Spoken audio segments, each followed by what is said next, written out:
Say internet cafe out loud, and most people picture something that already died years ago. Rows of beige monitors, dial-up era pricing, a business that made sense before everyone carried a smartphone in their pocket. And in one sense, that business genuinely is gone. But something calling itself the exact same name has quietly come back in a completely different form, and the two versions have almost nothing in common financially. One version still exists in exactly the shape you're imagining. A modest space, computers, hourly access, serving people who need internet access more affordably than owning their own setup, running on a lean 20% margin, and a startup budget that barely cracks $30,000. The other version is something closer to a small esports arena, high-performance gaming PCs, dedicated network infrastructure, a membership model, and a startup budget that can run into the hundreds of thousands, sometimes millions, before it ever turns a genuine profit. Same name on the sign, two businesses that would barely recognize each other. Before you can figure out what this costs or what it earns, you have to decide which business you're actually opening. Because Internet Cafe now describes two genuinely different concepts wearing the same label. The traditional version sells access, plain and simple, a seat, a computer, a connection, priced by the hour, aimed at customers who need internet access without the cost of owning it themselves. It's a low-overhead, low-margin operation built around volume and modest daily traffic.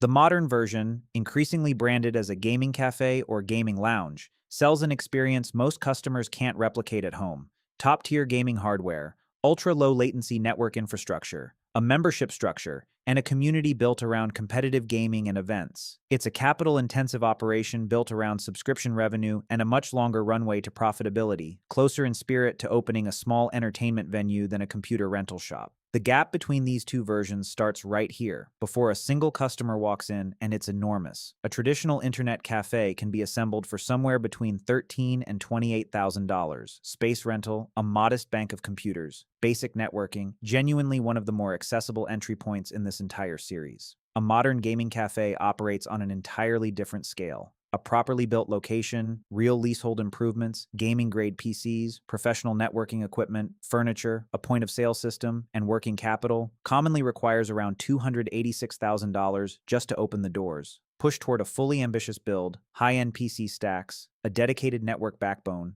a genuine facility fit-out designed for tournaments and events, and total minimum cash reserves in more aggressive models climb into the millions. Once you account for the runway needed to survive the years before the business turns a real profit. That gap isn't a rounding error. It's the difference between opening a small local shop and opening something closer to a specialized entertainment venue that happens to be filled with computers instead of arcade machines. Whichever version you're building, there's a set of problems specific to this business that a typical retail storefront never has to think about.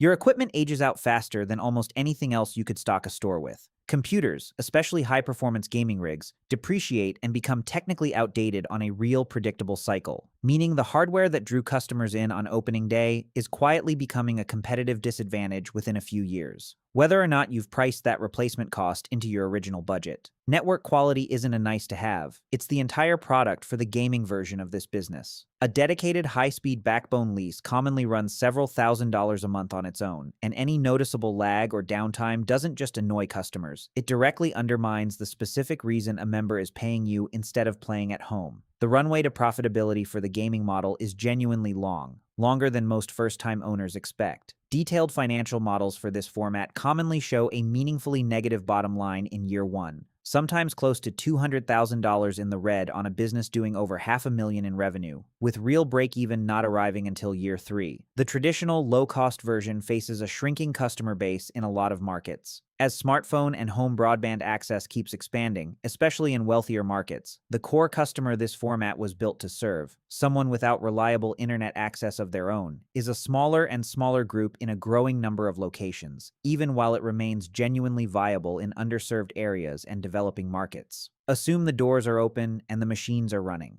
What does it cost every month to keep operating? And how differently does that number behave depending on which version of this business you built? For the traditional model, monthly overhead stays comparatively light. Space, basic utilities, minimal staffing, a cost structure that lets a modest, steady customer base keep the lights on without much drama. For the gaming cafe model, monthly fixed costs run dramatically heavier. Facility rent alone commonly runs around $12,000 a month for a properly sized location. The dedicated internet backbone lease adds another $3,500, and an on-site technical support retainer, necessary to keep specialized gaming hardware running reliably, adds roughly $4,000 more before wages, marketing, and utilities are even factored in.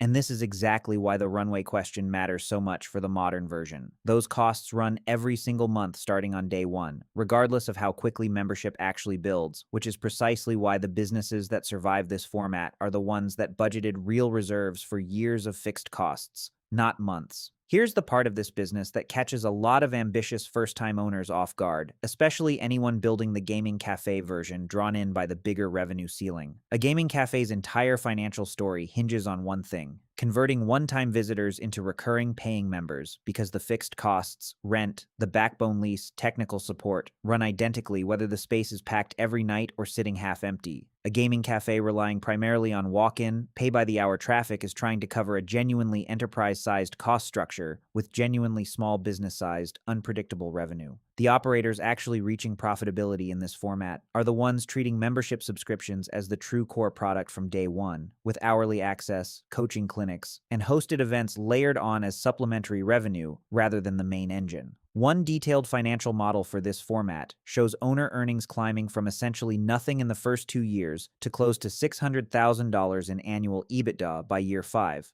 but only once membership revenue had genuinely scaled past the point where fixed costs stopped dominating the picture.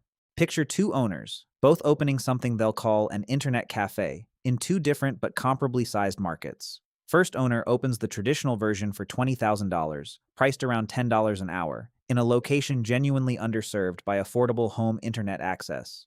Daily traffic builds steadily to around 30 customers a day within the first year or two. Annual revenue lands around $187,000, and at a real 20% margin, the business nets close to $37,000 a year, a modest but genuinely sustainable outcome achieved within the first year of operation.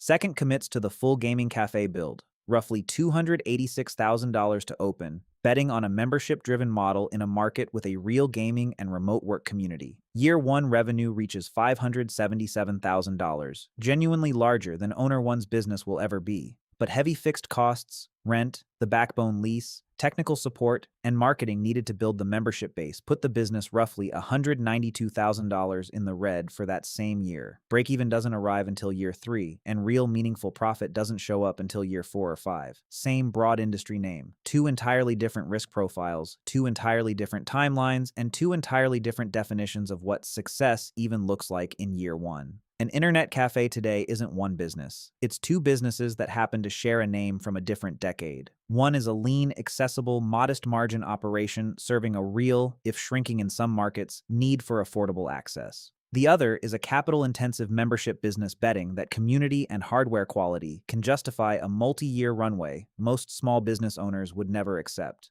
Neither version is automatically the smarter choice. The traditional model offers a faster, safer path to a modest but real profit. The gaming cafe model offers a genuinely higher ceiling for anyone willing to fund several years of losses to get there. What decides which one actually makes sense for you isn't the name on the sign, it's an honest read on how much capital you can afford to have tied up for how long before you need this business to actually pay you back.